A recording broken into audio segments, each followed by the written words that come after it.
Is there a particularly dark day that stands out on the entrepreneurial journey for you? And if so, what did you do to get back on track mentally? Yes, I'm glad you brought it up because, it's a little secret they don't tell you. They tell you in entrepreneurial school, you got to push hard and you got to make sure you're working 24/7 and you've got to, push.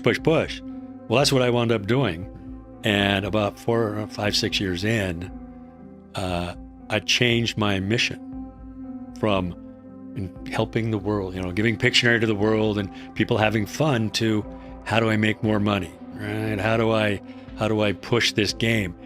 And it wasn't burnout. It was complete and total anxiety. I wasn't comfortable with myself. My authentic self had left and I was so off balance. I was so out of alignment. And back then, we're talking early 90s before now we all know I was moody, right? I didn't know how to deal with it.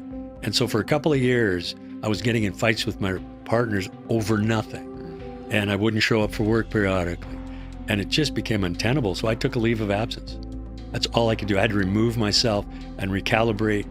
And it took about 6 months. And I came back to the business and the partners left me. And the partners accepted me and took up the slack. But you don't have to do that, right? You can pre-warn, if you will. Take an hour for yourself every day. And whether it's meditation, watching television, working out, but don't work out thinking about your business, because guess what? If you're not there for 20 minutes, it's going to be there when you get back.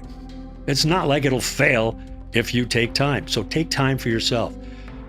I do believe in meditation, but if that just sounds so hoo-hoo and off the wall, take a walk, watch, mindless, anything. But you've got to take care of yourself mentally and spiritually and physically, basically to be more productive and make more money and be more successful. You have to.